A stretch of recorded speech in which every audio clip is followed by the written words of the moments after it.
Welcome to Bust Picks. My name is Dio Reynoso. This is Donovan B. Hen. How we doing? Don, what do you think would win in a race, an elephant or a bunny? 40 meters. 40 meters? As quickly as elephant. they can get. I think, Elephant? yeah, because elephants, once they get moving in a straight line, it's hard to stop. Bunnies get distracted. It's more about that start. Like, let's just say this elephant's ready to go. It's ready to go. 40 meters. You think it wins? I think it can. I think so too. Don, how's your day going? Super Bowl weekend just just happened. Yeah, good weekend. Great weekend. Great weekend. We got some good golf. We got great football. We got a football game. And we got huge basketball this weekend. Yeah, huge basketball this weekend. Start of the NASCAR season, Daytona 500 this upcoming weekend. Nice. Good sports. Four Nations are happening. Four Nation face off. So we're going to talk about a little bit of that stuff, but first, Don's going to give me a fact of the day. Fact of the day, Jalen Hurts, not only the MVP, not only the great Super Bowl performance, became the first quarterback ever to win a Super Bowl game wearing a visor. I saw that. Yeah. That's one of the cooler stats I've seen. Well, some notable quarterbacks. So Big Ben, with his Super Bowl, never won it with a visor on. Lost to Green Bay, actually, when he wore it. Interesting. The curse started in the 80s. Another one, Cam Newton, wore it in the Super Bowl, but lost to the Broncos. Super Bowl 50. When he wore his. And then Mike Vick, the other big name for visors, just never made it to a Super Bowl, sadly. Super Bowl.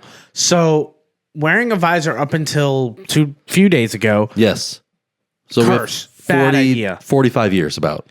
Shout out to Jalen Hurts, man. Doing a lot of cool things for the first time, being the first Eagles quarterback that's actually good to win a Super Bowl. I'm really proud of him. I'm really proud of him. Wow. I'm sure people in Philadelphia would agree. They wouldn't say it out loud, but they definitely would agree. Yeah. Spicy. Okay. That's where we're starting.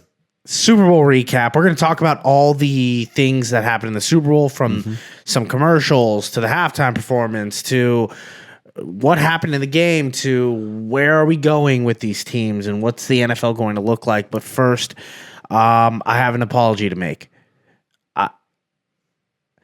It's impressive. Sure. It's impressive to lose 8 straight coin tosses. It's impressive to say year in and year out, it's going to be heads or it's going to be tails and be actively wrong every single time. Yeah. So that's a pat on my back. That's 8 straight years. We're shooting for 9. We're shooting for 9 next year. Tails. I already locked it in. It's tails. So I'm gonna clip this for later. Yeah, I'm gonna I remember know. this next year. it's going to be a moment that I'm going to remember because I'm going tails no matter what. I can't keep losing the coin toss. Don, We'll see. how did you feel the Super Bowl went? I know this is a Super Bowl that had mixed feelings going in for a lot of people. Ratings, highest rated Super Bowl they've ever seen. Most people watched this Super Bowl than any other Super Bowl. Halftime performance broke records at 133.5 million viewers. Yeah. What happened to the Chiefs fatigue? What happened with this Chiefs-Eagles Super Bowl? I mean, to me, I give all the credit to Vic Fangio on this one. He should have gotten the MVP. I think, honestly, for that coaching. Yeah. Because going in, we knew the biggest issue with Mahomes this season has been he does not have a deep ball. And because his ADOT is second worst in the league out of consistent starting quarterbacks. Like, he does not pass the ball far. In fact, this season, 26.9% of all his passes have been behind the line of scrimmage. It's a lot. That's 1 in 4. Highest in NFL history. It's a lot. Yeah, cannot get the ball downfield with the current scheme of this team. You don't think that part of that might be the fact that he has insufficient weapons? That's why I said the scheme of the team. Okay. It's a team issue, but it's an individual stat on the quarterback. But it is a team issue. Gotcha. 100%. Okay. But this works in a way of when you throw a lot of behind the line of scrimmage passes, teams normally flip to man defense because you need to send your corners to go all in on those. Yeah. That frees up the RPOs. That frees up crossing routes and developing routes a little bit downfield, and that's where they get you. Yeah. That's why they've been more consistent in the second half. They've been able to get creative with their route structure, and then they had a consistent running game, and they had Patrick Mahomes who can kind of just make and glue it together. Yeah, it was a scheme to hide a lot of the weaknesses of this offense. Which was very apparent. Yes, very apparent there was a lot of weaknesses. Vic Fangio's defense just went throw over the middle on Zach Braun, and we're just going to send our corners just all in every single play and just stick to the scheme. Yeah, and it worked great. I think shut it down. They blitzed 0 times, which is a stat that's everywhere. The ability to get a 4-man pass rush on Patrick Mahomes with a too high safety look is clearly the way to beat him. He can't throw the ball deep. No. There's pass rush in his face, so he can't move around and make big plays down the field. The running game was non-existent because they moved away from it completely. That's what I'm saying. And then even in the first half, their first 4 drives, they ran the ball like 3 times.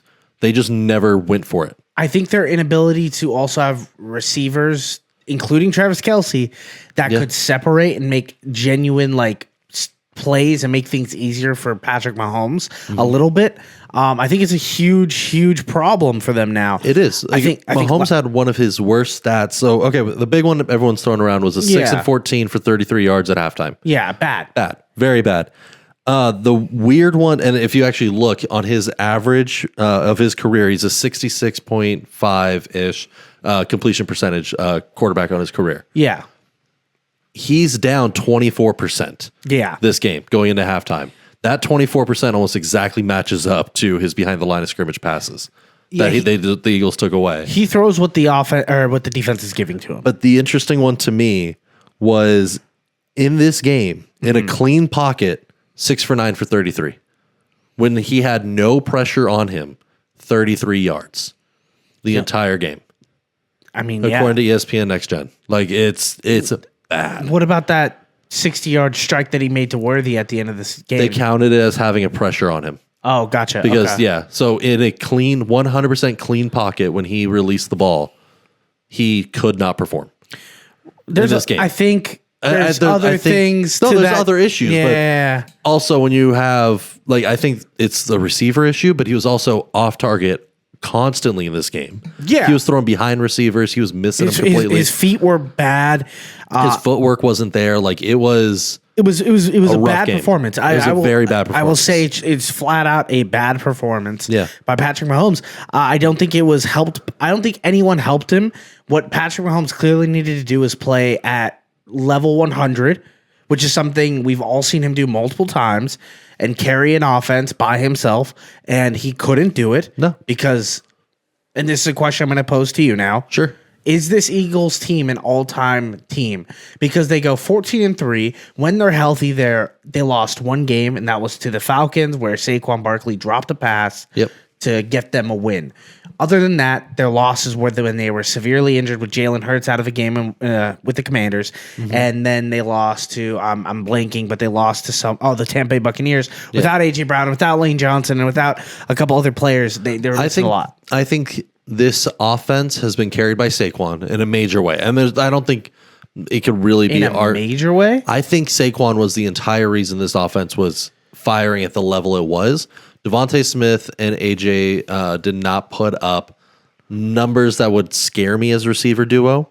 Hurts isn't the greatest passing yards volume kind of guy. Yeah, but he does what he does enough. Quarterback. He does enough, and that's fine. It's the ground game that this offense lives on, and it's Saquon that unlocked this offense.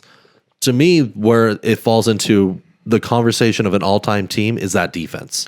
That D-line is great. The secondary is flying around all season. I think the defense is what takes it into that conversation. So this game was a blowout. Yes. Eagles win 41-20?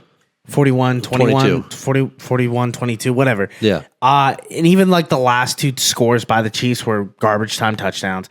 Most of the Chiefs effective stats were garbage time. I do stand on the fact that I think this defense was playing well up until they were clearly getting blown out. The Chiefs defense? Yes. The 2 turnovers, I think one was a pick 6, which put them down 17-0. And then the other pick, which put them on the 8-yard line. Of course, it was 24-0 at halftime. Well, because 2 of them were practically given to the offense.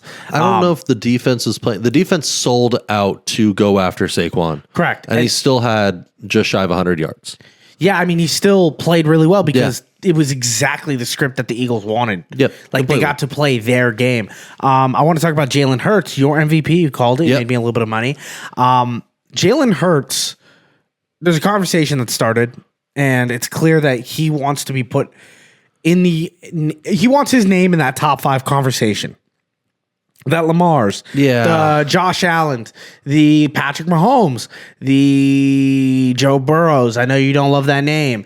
I think he is firmly in there. I think he's the 4th best quarterback in the league right now. Do I think in the next 3 years he's going to be in that top 5? I don't think so. No. But if we're talking about right now, who are the top 5 quarterbacks leaving 2025 or the 2024-2025 season going into next year? I think undoubtedly he has to be in that top 5. Yeah, right now I definitely would put him above a lot of other guys right now. I don't see him as elite in that manner, but based on performances, based on grit, based on what he can do, I do think he is that. I like what you said. In 2 years, I don't think we put him in this category anymore. I agree. But he has clearly had a very strong peak. I think the peak can continue. Like, I don't think it's crazy to say that this is an Eagles team that can go back next year and win a Super Bowl. I really don't. I think this could be a dynasty. I think they have everything there. Their secondary is cheap and young. They don't have to pay them. We were talking about it earlier, but Myles Garrett is a legit candidate to go to Philadelphia. He is, and that point immediately makes an unblockable defensive line in the Super Bowl even scarier. I'd be curious to see what this offense is now that they have an OC change. Yeah, Kellen Moore being gone is going to be a little. I think, and then it's an aged D line though. They lost some guys. They're a little bit older. I'm curious to see how many guys in the next month or two step away. Graham is going to retire. Yeah. And it's not that I'm hoping to, because like these guys are great to watch. These are all-time athletes. But I think next couple years, because cap space, not just cap space, but age on the D line is an issue. We know that there's a couple guys leaving. We know Slay in the secondary is going to be a free agent. I just think the future for the Eagles is bright. I don't want to poo-poo that idea. I like that. I think there's a genuine dynasty building there. I think there's something really important there that's building. It'd be interesting. Opposed to the future in Kansas City. I don't want to say Patrick Mahomes is bad. I still think he is the best quarterback in the NFL. I just think it's no longer the country mile. I think it's. I'm now at a point where if you told me, hey, I believe Lamar is better and I believe Josh Allen is better, I couldn't argue it. I could, but like honestly, it's fine at that point. Yeah, I don't think he is the best quarterback in the league at all. I think a lot of it is Reed. And I think this next couple of years we're going to see it, because after watching this game, like Kelsey beforehand was saying, like, I got a lot of football left in me. I'm going to be here for a while. No, he doesn't. He looked cooked. He's like he looked like he couldn't run a route this game. Yeah. He looked sore. And I think the biggest issue for him this season is just too much off-field stuff going on for him that he never really got into football shape, I feel. I think it's time to just hang it up. It's okay. You're one of the greatest tight ends ever. I would say the best personally. I know other people would argue Gronk or Tony Gonzalez. But dude, go be with your superstar girlfriend. I know it's fun going to games and like being the biggest star on the planet, but you are still going to be one of the biggest stars on the planet. Travis Kelce, just go into Canton and go on TV every single day. That's fine. That's where you're destined to be. Like I think this team changes its identity dramatically when Kelce's finally hangs it up. I think it needs to now. It's like no matter what, and I'm hoping Kelce hangs it up just for the betterment of the sport in a way, because it's like he's not it anymore. He's clearly just has lost the step. I agree with you. I'm thinking more of from the bigger picture. Sure. How long does Andy Reid have? Andy Reid is older. Yeah. If Andy Reid leaves, would we be shocked if Patrick Mahomes never went to another Super Bowl? No, I wouldn't be. I think I would be shocked if he never. They've been to 3 straight. They've been to 5 in 5 years. Like it's incredible this run they've been on. But runs do end. Yes. I don't think this is the end of the run. I don't think it is, as long as Reed wants to stick around. Yeah. I don't know. Like you said, I don't know how long he is planning to, because he's in his, I think, like mid 60s, if I remember correctly. Late 60s. Late 60s. You can coach into your 70s, early 80s. You can coach for a while. It's how you see long Pete do you Carroll, want to? you see Belichick do it. But I also don't see those guys on commercials as much as I do Andy Reid. That's Andy true. Reid's on every single commercial. Yeah. And that's got to take a lot out of you. That's what I'm saying. Like, at some point, he's like, hey, man, I busted my butt for 50 years to the game of football. I want to spend the last 20 of my life dedicating it to my family, or 10, or he's a big dude. So I don't know. I mean, I hope for the best, but yeah, you're right. Like the fact that they openly joke about his eating habits and everything. Yeah, they said he eats burgers every day. Like that is a concern moving. As a guy who eats a burger every single day, it's not good for you. No, not at all.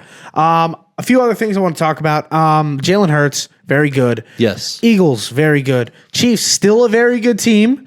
I expect them to still be the favorites in the AFC next year. I think this team, short of any major offseason moves. Yeah. Because obviously there's going to be some moves. There's always moves in the offseason. Yeah. But as of right now, I don't see how this team does not take a major step back next season. Yeah. Especially considering the league is under a microscope with this team moving forward still. Yeah. So that we can get into that now. Sure, if you want to. Where was the cheating, fixing rules stuff now? I get that the narrative is now, the league caught on and they realized it'd be easier if we just gave it to the Eagles. And then I don't think it was. It feels like a cop-out, lazy answer. I don't think it was the league caught on. I think it was you had national coverage, like CNN was discussing it. Like you had former stars coming out saying, hey, this looks sketchy. Like Terrell Owens has come out saying it. You had, if we're using Terrell Owens as a microscope for what is reality, we're in a tough spot. He's been the loudest, but you've had a lot of former players, a couple of them, a good amount. I would say there's more people coming out and saying that it's not scripted and it's not that. I wasn't saying it was scripted. Yeah, I'm saying enough to come out saying there is referee bias. Something smells off. Correct. But what have I been saying for years now? You want to beat them? Beat them. What did the Eagles do? They gave them no room for that. None.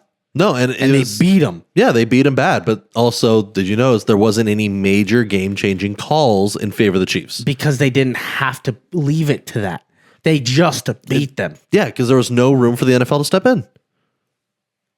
They were beaten. They were beaten bad. There was no momentum shift. There was no big dramatic call. There was no close. This game was not close out of the gate. There was nothing the league could have done to change that. But even in the beginning, when it was like, and I don't think the league was going to, considering there was a microscope. You had national looking into every single game. There wasn't an investigation though. No, you had national media covering the idea that, hey, is there bias right now? You had different polls coming out saying 70+% of fans watching it were thinking that there is some kind of bias in reffing. That's crazy because all 133 million of them showed up to watch that game.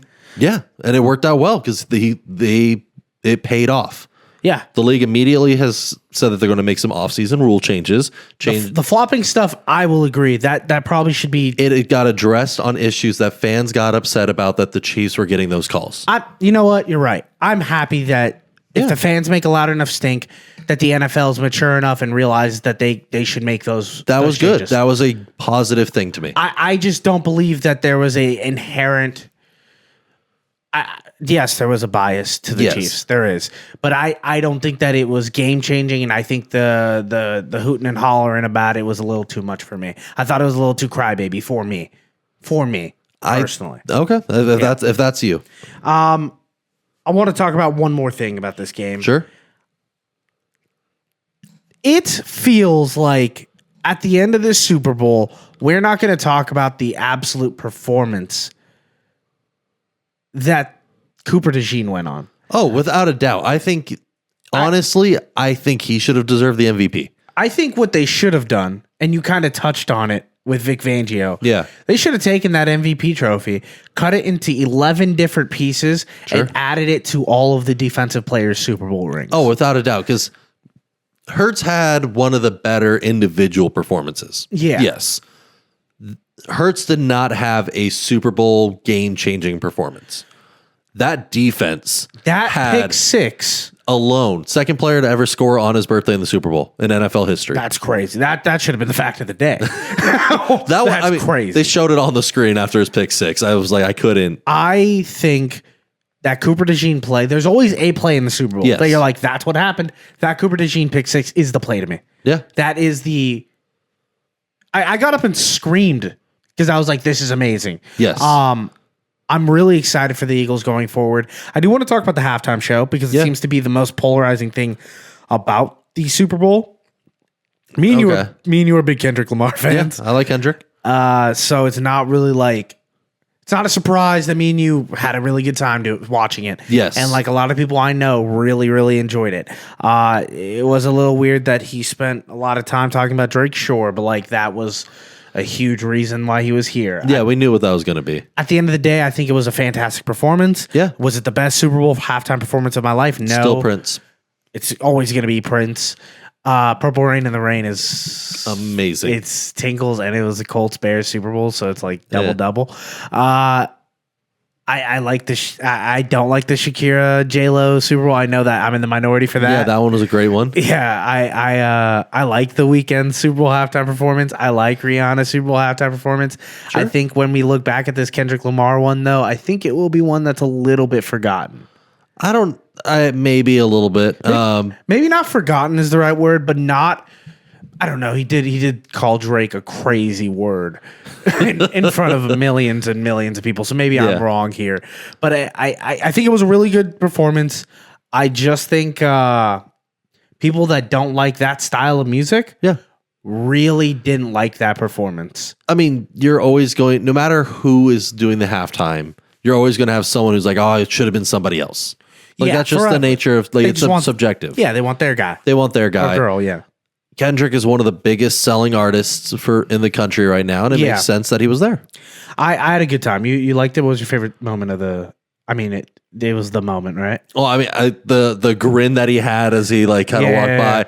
I did like Serena Williams coming out. That was fun. That was a lot of good. That was a good time. I think Samuel L. Jackson killed it. I think Samuel L. Jackson was the best surprise I saw. Yes, I like the street lights that they were walking past. It felt like very LA, very reminiscent of like the vibe that Kendrick likes to give out. So I thought that was good. I think it was good. It was an artistic masterpiece for a lot of things. Commercials. I know that everyone every year likes to be like the commercials are bad. Yeah. The commercials are bad. The Doritos commercial was cool. The Dunkin' Donuts commercial was cool. Really? Those are the only two that The Dunkin' one just felt lame. I get it. I felt think forced. It's just like Dio cameo brain where I'm like, oh, I know that guy. Oh, I know that guy. That's all it is. I like the Tostino Pizza Rolls commercial with the alien getting Tim Robbins. That was pretty good. But like other than that, there was like a Canadian commercial that was like, come to Canada, Americans will accept you. That was a cool commercial. That was great shade. That was beautiful. Yeah. But like, other than that, the Kanye commercial with him just at the dentist.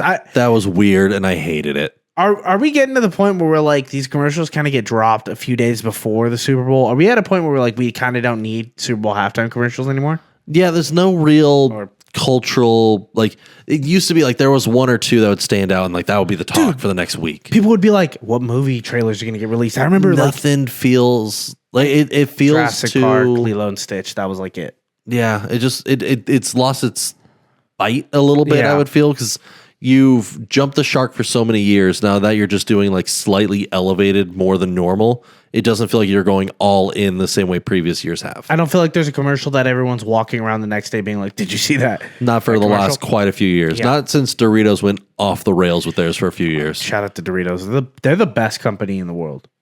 They're by far the best company in the world. They're an interesting one. Ben and Jerry's pretty cool too. I love Ben and Jerry's. Let's get into never too late news. We're going to break down some news topics for you guys, starting with just a full-on Lakers update.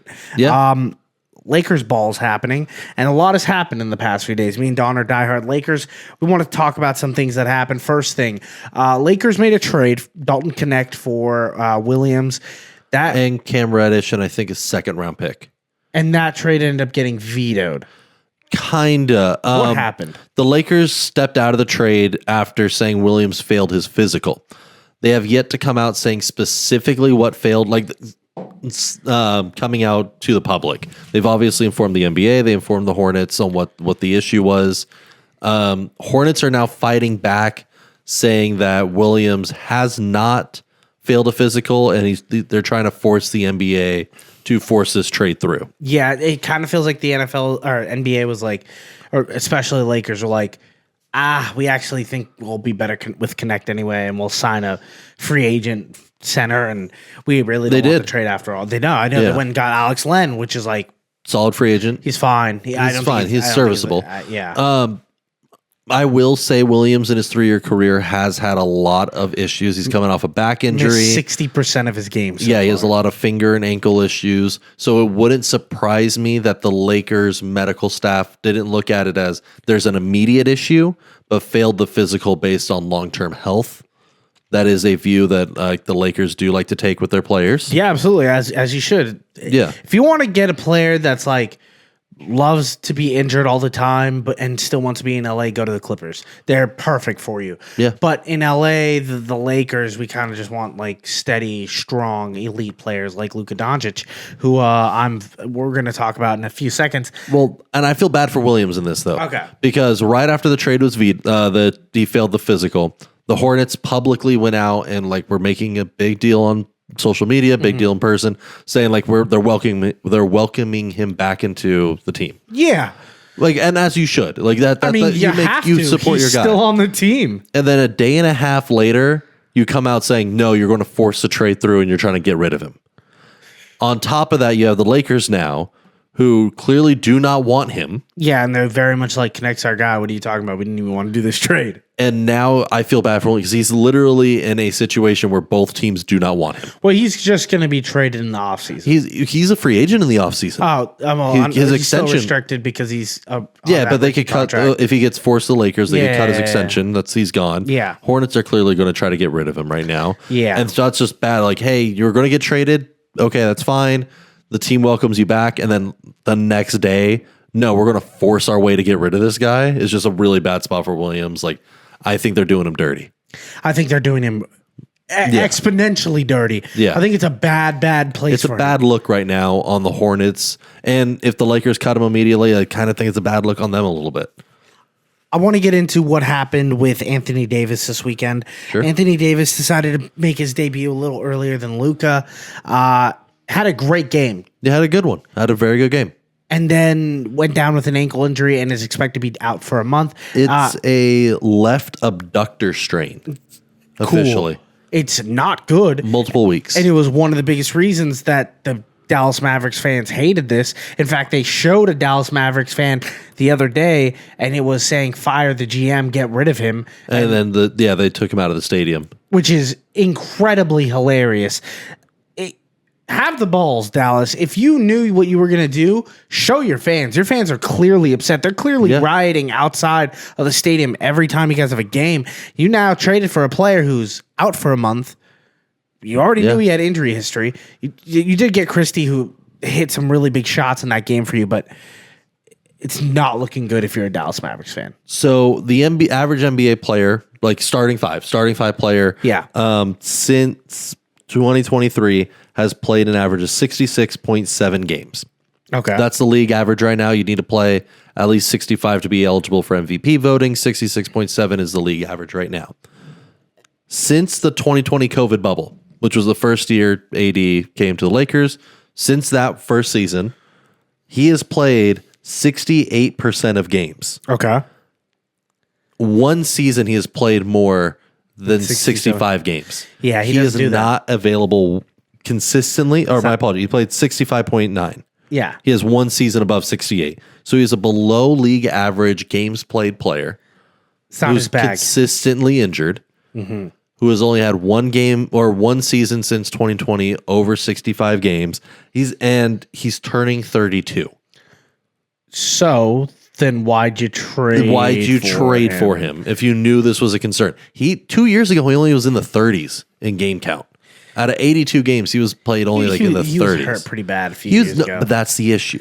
Yeah, he seems to always be hurt. It's always something. When he's playing, he's one of the best. But it's the Kawhi argument. When he's available, one of the best players in the league, you have to be available, though. Availability is the best ability. That's the best ability. The oldest saying in the book. Yes. Now let's talk about Luka's debut, which was on Monday. It was spectacular. It was everything everybody ever wanted. It was against the Jazz. That's what it was. It took me second worst record in the NBA. Pump the brakes. One contested shot Luka did, like play defense on, that I was like, I'm in. He had a few hustle plays, which was great to see. He crashed the boards very well. Him and LeBron are going to work. You saw him trying to be creative with a few of his passes. He's clearly still settling into the team a bit. There was a few miscues here and there. Are you excited? I am. I think this is a good pickup. I'm worried about interior defense specifically. I think defense, period. But I think offense, there's so much explosiveness to this team now. Are you smelling a championship run? I'm not there yet. I'm not there yet. Just buy in. No, I'm bought in. I think this is a Western Conference Finals team. Like that seems to be the bar. I have a nephew who is a Eagles, Dodgers, Lakers fan. And I went up to him the night of the Super Bowl and I grabbed him by the shoulders and I said, "Do you understand how lucky you are right now?" And he's just like 9 years old. He's like, he just expects this to be the rest of his life. Yeah. He just won a World Series and he just won an NFL championship, a Super Bowl. And the Lakers just traded for Luka Doncic. He's in the best position anyone's ever been. Yeah. And I told him, you have to remain loyal because in 15 years when all those teams suck again, I need you locked in. Or else I'm going to bully you for the rest of your life. Oh my gosh. And he understood the assignment. I'm so proud of him. I'm so proud of him. He was like, "I got you, Captain." I was like, "All right, good." That was just my side note about the Lakers. I'm really excited for the Lakers season. Yeah, I really do believe we can win a championship this year. I think there's potential for it. I'm just going to take it slow until we know. I think if we can get a second championship and LeBron gets that fifth ring, I think it cements him as one of the most important Lakers of all time. I think he gets put up there with the Magics, with the Kobe, with the Wilts. I think he's in that echelon. Is he ours? God, no. He is Cleveland's. He is Miami's. Yeah. But if he wins two with us, he's also one of ours. It'd be a 10-year run with the Lakers. He's playing better now than he did last year. Yeah. I don't know. I love LeBron. I know. That's clear. There's no world where like I see him playing basketball and I'm like, this guy looks worse. He just doesn't. Okay. You love to criticize LeBron. Every time I watch LeBron, you don't go, "Wow, that was a good play." You go, "That was a miss." There was a few points in that game where clearly he was. I think the issue for LeBron is he has such a high basketball IQ. Mm-hmm. And I don't think that's debatable. He has one of the highest basketball IQs in the league. I would argue history. Yeah, he's up there. But he cannot tone his game back to people who aren't on the same level consistently. Yeah. And that's, I think, where LeBron falls short the most, is he clearly sees things developing that no one else can see, but it's hard for him to translate that to other players at times. Yeah, it's hard for him to play well with others sometimes. And that's a skill in itself. Yeah. And when it works, he is one of the greatest players of all time. Yeah. When it doesn't work, he's still very good. He's still very good. Okay. And so I think the floor is always going to be high to him. I'm just not as always peaked on the ceiling that you'd have. I just he's want more positivity. No, I think without a doubt, he is one of the greatest players of all time. Correct. I will never not debate that. I want to see more positivity from you in while we still have him. I want you to be like, "That was a great shot." Yeah. Okay. I do. He had a couple dunks. Like, he's turning back the clock on his driving game right now. It's great to see. He had a logo 3 yesterday or 2 days ago. He's able to reach into his bag still, which is great. He's literally playing at the top of it. It's crazy. Let's get into some other NBA news. Jimmy Butler to the Warriors, one of the biggest trades of the week that kind of gets overshadowed over the whole Luka thing. But Don, does this Butler trade make the Warriors contenders in the West? I'm interested to see how this goes. Jimmy, before showing up, was playing some of his worst basketball this season so far.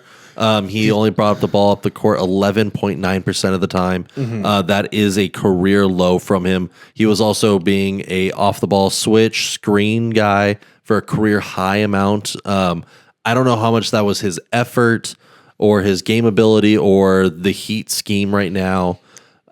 Clearly there was a lot of issues with him and Pat Riley. Tough team to play for. Tough team, tough guy to coach, tough guy to play for. To coach too. The fact that he was even like he directly said, "I'm only going to talk to Shaq about it," and Shaq fist fought Pat Riley at one point. Yeah, like it makes sense of there was clearly some animosity there. I want to see how much he is willing to put on the floor, and how much it's I'm Jimmy Butler. I'm just going to do what I do. So you're not fully bought into this Warriors team? I think there is a lot of potential for it. I want to see him produce first. I hear you. Like he had his first game the other day. He did well, but I want to see, does the energy stay? Does the hustle, does that grit stay? If it does, this Warriors team is scary. If you get just 80% of playoff Jimmy with this Warriors team, you have to at least be like, "What? This is a team I don't want to play." Yeah, exactly. Okay, but I'm saying if that's 80% of playoff Jimmy, are we just getting 70% regular season Jimmy right now? Yeah, that's kind of the and argument. They're still trying to get in the playoffs, and they're still trying. Yeah, they're still in the bubble. Okay, let's talk about some NFL news. Aaron Rodgers out of a job. He is no longer a New York Jet. Yeah, he had a meeting with them, I think, the day before the Super Bowl, and they pretty much told him, like, hey, we're blowing this whole thing up. We're resetting it because that's what's the smart and responsible thing to do with this organization. Well, if you didn't, you were going to alienate all the young players. You had Sauce Gardner wanting off this team. You had a lot of Quentin Williams. You had a lot Garrett of guys Wilson. want to leave. Devontae Adams is expected to also be cut because it saves him $36 million against the cap.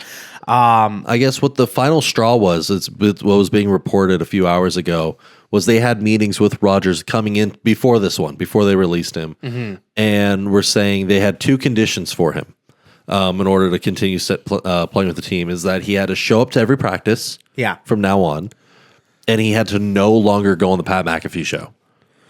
They were saying both. They were saying it was. The first one is not a huge stipulation. That is an expectation. Show up to your job? How dare you, John? Like, and then they were saying like, hey, you're clearly distracted. You're not all in on this team. We want to see you buy in fully. And he, I guess, said no to both. Yeah, because he can. He can, but I get it from an organizational perspective. Like, hey, we're paying you millions. We're writing our entire franchise on you. Do your job. Like, I think you're nailing it. Yeah. And I know you've been like one of the longest Aaron Rodgers haters for a long time. This behavior has been consistent. It's just now the physical ability is not there anymore to have it as an excuse. Call me crazy, and I know I am, and maybe this is the soft spot in me because I'm like, Aaron Rodgers is the last quarterback of the NFL that is part of my childhood. Sure. He is. Yeah, that childhood generation we grew up with. And part of me doesn't want to say goodbye to it yet, and part of me wants Aaron Rodgers to play one more year. So for the sake of entertainment, Don, let's play your favorite game. Where do you want Aaron Rodgers to go? I'm gonna give you a few options. Sure. You tell me if you feel like they're a fit for the league minimum. I think no matter what, he's not going to get signed until after draft day. Correct. Yeah. I'm just going to qualify it there first. Cleveland. No.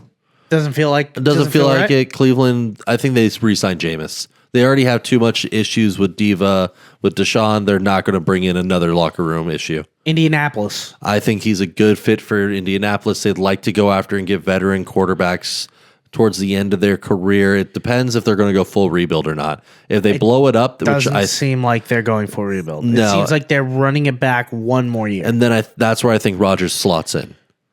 I think they want to give Anthony Richardson the full try. I think they want to give him the old college try, and I think Aaron Rodgers too loud. I can see the Colts going after a more Jake Browning, maybe not as loud backup. I think that's a huge issue with the Joe Flacco this year that they had. Aaron Rodgers, Tennessee. They had the number one pick in the draft. I don't think so. This team is knowing that it's in rebuild mode right now. Are they, though? They have a good offensive line. They have a good O-line. Isn't that bad. Their defense is pretty solid. I think that they know they need they have no weapons. Go get Travis Hunter. You could go get Travis Hunter, but they just don't have. They have Tony Pollard and Tajay Spears. Good players. Good players, but they don't have anything else right now. But maybe they want to go get a quarterback in the next year's draft, and they're like, we'll do one Aaron Rodgers year. We know he's not going to win us a ton of games. We'll just have a good time. I think you could get away with Daniel Jones for cheaper.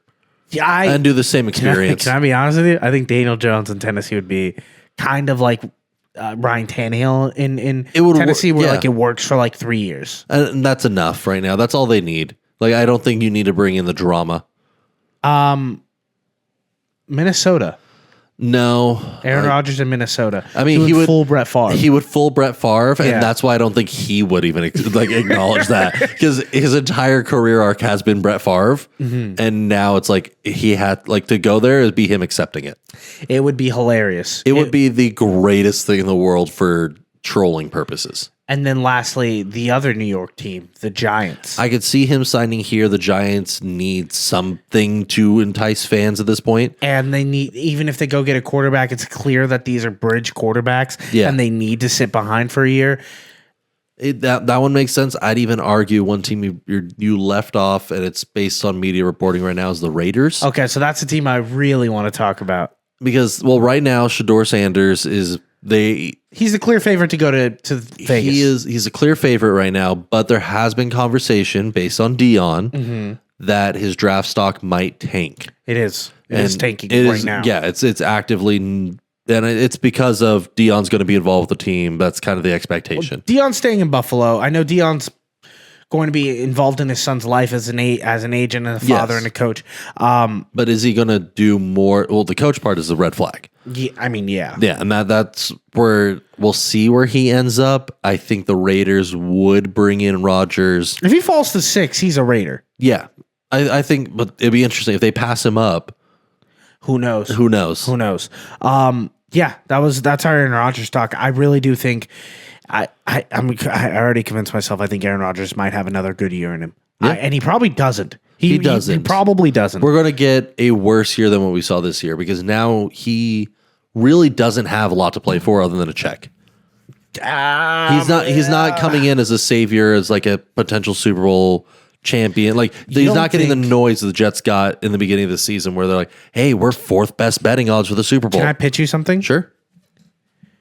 Aaron Rodgers to the Steelers. I know to you that's the exact same thing they keep doing. Yeah, that's. But what if, let's just say somehow, that defense gets healthy, TJ Watt comes back to regular TJ Watt. Yeah. That defense stays a top 5 defense in the league. That offensive line did get better. A little bit. But they attack the offensive line again. And with their picks, they go get some more receivers. All of a sudden, there is a path. I know it's crazy. I think that's the most legit path to see Aaron Rodgers in a playoff game.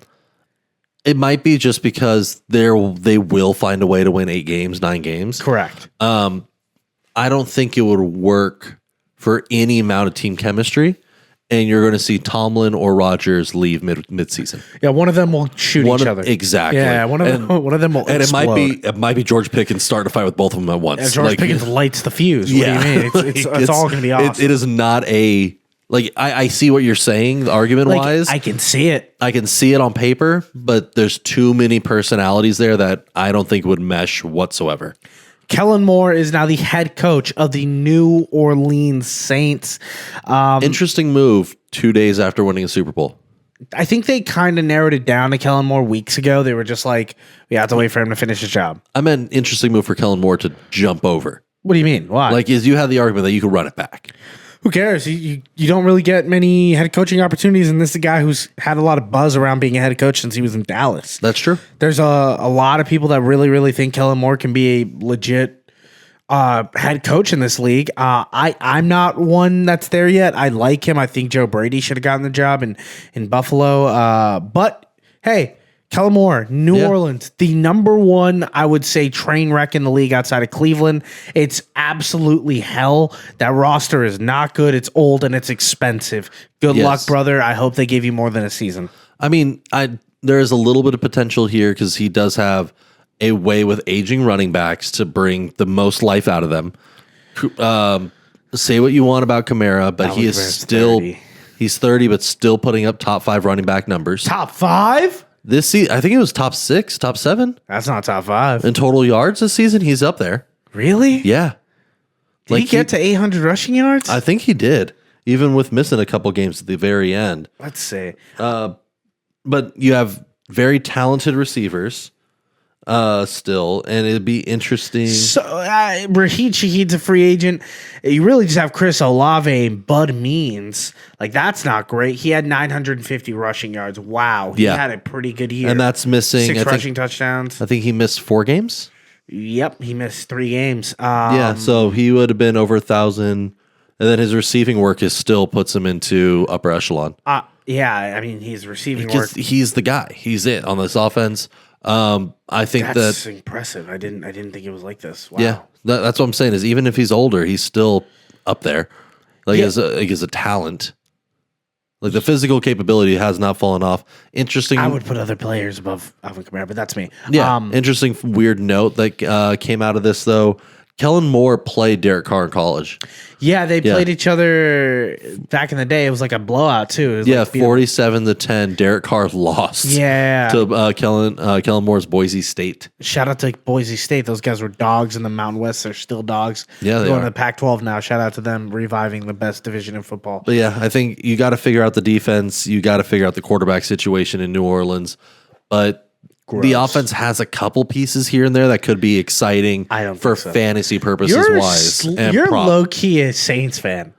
I like Olave and I like Kamara. I like Cam Jordan, Demario Davis. I think a lot of those specific guys I like. I don't think this team is good. You a Honey Badger guy? I like the Honey Badger. Okay, he's also yeah. No, I mean I like specific guys. I don't think I root for the team in any capacity. I have a natural bias because they beat us in the Super Bowl in 2010, so I kind of always there's the hate, slight the Saints a little. Last thing we're going to talk about for the news: 4 Nation face off for hockey tournament. Don, what is the 4 Nation face off? Explain it to me like I'm 5 years old. So the hockey world puts NHL mainly, biggest hockey organization in the world, goes on pause for about 2 weeks. And we see it's traditionally Russia's included, but because of political reasons, they're not. But we see 4 of the world's biggest hockey countries with the most amount of players in the NHL. So is that America, Canada, Finland, and Sweden. Gotcha. They're going to be playing a round robin tournament against each other. Yeah. The 2 teams with the most total points play in a championship game. Mm-hmm. It's just for bragging rights between the countries. But it is taken very seriously. Like it is a mock all-star game, essentially. If you had to pick, Canada has to win it, right? U.S. has the betting odds favorite right now. Yeah. Right, and it makes sense. Like they do have Austin Matthews, Heyman and net, Jack Eichel. Like they have some very strong players. Dogs. I think Canada is a little bit deeper, but their issue is that goaltender right now.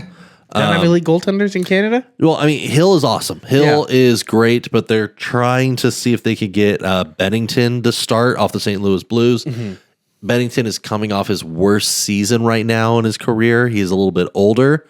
When he's on, he is a top goalie. Like the last 6 years, he's been great. It's breaking down? He's breaking. I don't think it's breaking down. I think there's just no D-core in front of him.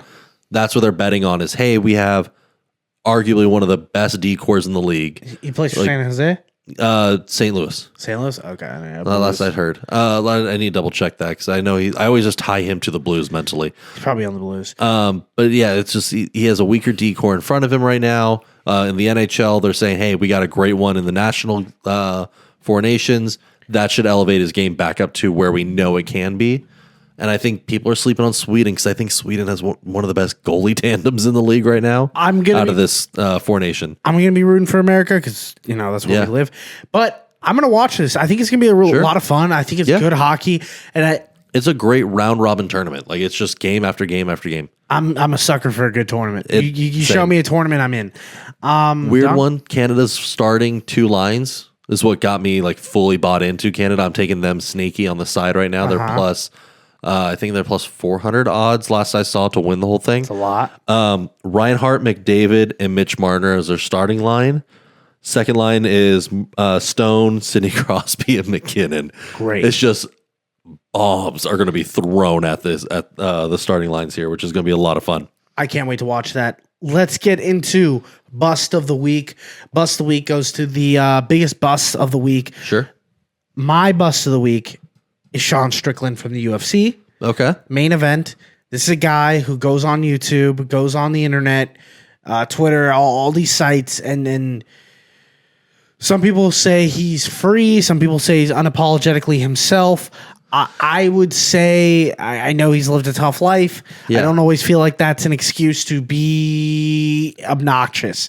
And to me, Sean Strickland is an obnoxious person. Sure. In the world of fighting, that's huge because it makes people want to tune in and watch you get your block rocked. Yeah. Not for me. Sean Strickland is so annoying to me that I don't even want to watch him get him knocked out. So when I find out a day later that Sean Strickland gets his face broken in, and he looks lazy, and he looked unprepared, and he looked downright shouldn't have even been in the fight level of bad. Yeah. I just grin and I go, yeah, that guy's gonna be my bust of the week. Nice. So shout out to Sean Strickland. You're the bust of the week. For me, I was debating two different ones, kind of same topic, but two different things. One was on the Chiefs coaching staff for its lack of adaptability in this game. You saw the offense just kind of never make a change. But then it's come out in the last 2 days, and this really bothered me a lot, is the attack on CJ Gardner-Johnson's mom right now. You just hit me with a ton of bricks. What is happening? So during the game, okay, CJ Gardner-Johnson got in Travis Kelce's face. Like we saw that. Like that's just something that always kind of things get chippy. It's Super Bowl. CJ talks a lot of crap. CJ talks a lot of crap. Travis talks a lot of crap. He is one of the biggest taunters in the league. As a guy who loves to talk a lot of crap, especially when he's playing sports, yeah, I have no problem with it. Yeah, no problem with it. Leave it on the field. Yeah. I guess a comment was made about how, allegedly, because no one really Are you talking about CJ's comment? CJ did say the comment about his ex. Oh, I didn't. Okay, there was another comment he might have made that was being rumored right now. That he made a comment about Taylor Swift. Yeah, he did say that. So what he said is you should have stayed with the thick one.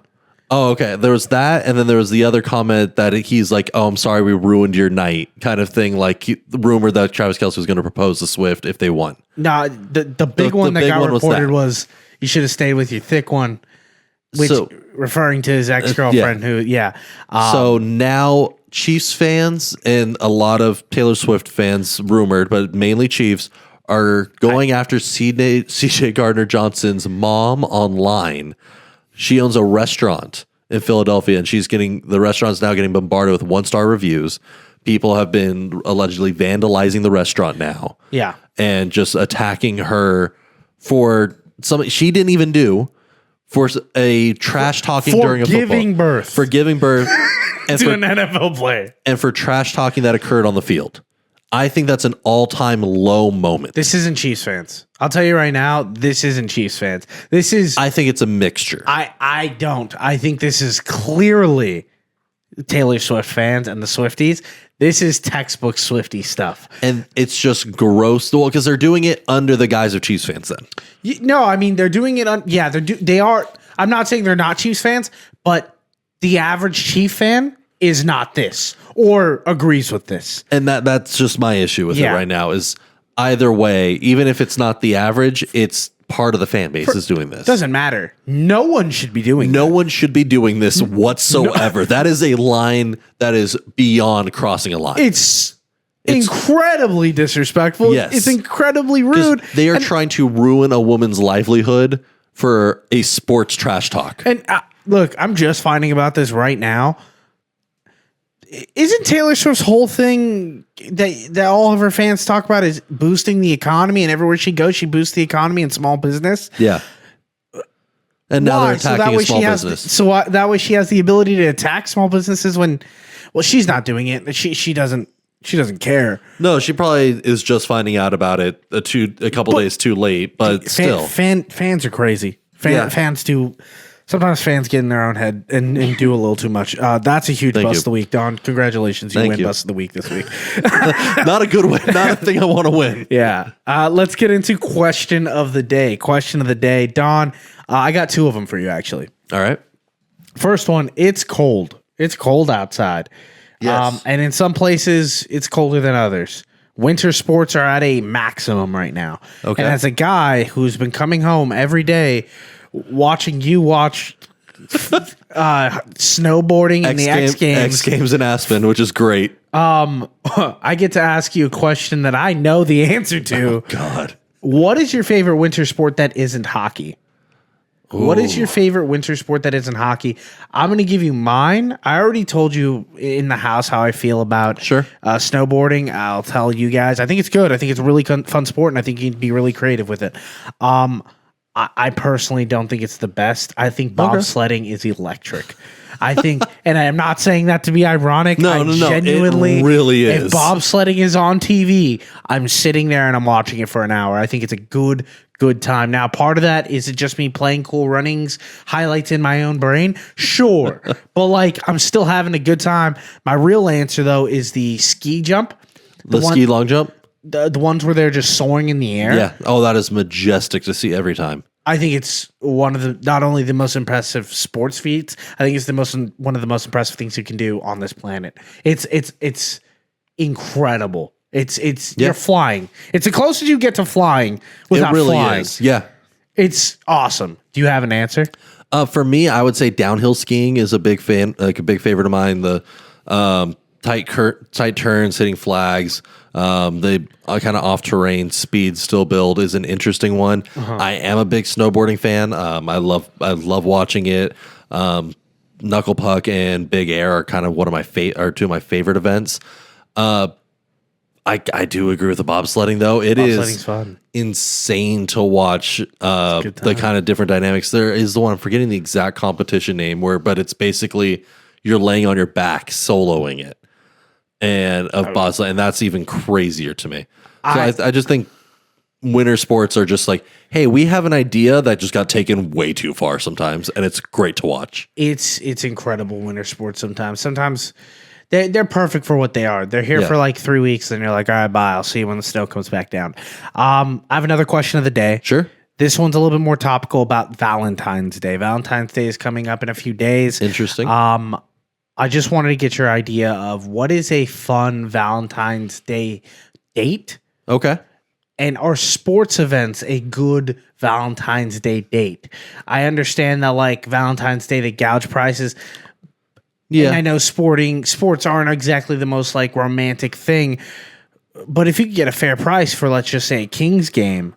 I think it can be. I think it depends on the couple. I think sports games are very intimate in a way. What's the most romantic sport to watch is the question. The question of the day is what's the most romantic sporting event you can go to with your partner? That's a really good question. I have an answer. Okay. It's tennis. Is it because they say love? No, I didn't even know they said love. You get to sit next to each other. One of the score combinations love. That's hilarious. It's quiet. You kind of dress nice. Yeah, you dress up for it. Everyone's like polite there. It doesn't get rowdy, so you don't have to be rowdy. The snacks are immaculate. Yeah. Golf is also up there, but then I'm like, it's a lot of walking. It's a lot of walking. You're outdoors. Sun. I would argue a higher, like, it doesn't happen around Valentine's Day, but I'll say like one of the major horse racing events would be fun because it's a whole theme already. Horse racing's fun all the time, but it's a great time all the time. But when you're talking one of the larger ones where everyone gets to dress up, you make a day of it in a way. It's the best. I think that's a really fun, romantic way to be with your partner. You have some, but I think at the same time, like depending on your dynamic, hockey can be because it's. You guys get like a level of intensity and excitement just together. Hockey's very rowdy. It's very rowdy, but that works for some people. I think so. I think like, it does all come down to like what the couple is. Exactly. Yeah. Pick of the week. to end the show. Pick of the week. I have a Valentine's Day pick. Yeah. I'm taking Indiana plus money on the money line against UCLA on Valentine's Day night. They only have 14 wins. They're trying to get into the Big Ten tournament. It's the biggest Big Ten tournament we've ever seen. They only have, I think, like less than 20 days to qualify for it. They're busting their butt, and I think this Indiana team can get in and maybe even make a little bit of a run in the Big Ten tournament. So give me Indiana money line against UCLA. I like that. For me, I'm taking another big swing plus money plus 370. Last time I saw it, the odds are going to change come tomorrow when the puck drops. Connor McDavid to lead points for Team Canada. It's going to be him or McKinnon is kind of the argument right now. We're starting Four Nations right away. It starts Wednesday night. Oh my gosh. Yeah, Wednesday night's first game is going to be Sweden versus Canada. Tournament ends come Monday. Oh, this is just one weekend. I like that. Yeah, it's spread out over 2 weeks, but it's just one long weekend. By the time we record the next episode, it's over. It's over. We'll talk about it next week. Yeah, we'll know about the championships then. I think McDavid, he's playing on a line with Mitch Marner, who is one of the best passers in the NHL, period. He's going to be fed a lot. He's one of the best scorers, but he's also a dynamic playmaker and can feed Reinhart, can feed Mitch, who's on an all-time high scoring run for his career as well. I think the line composition moves him up over McKinnon. Well, thank you for listening to another episode of Bust Picks. Me and Don, we're working hard on this show. We're going to continue to make it as great as we can.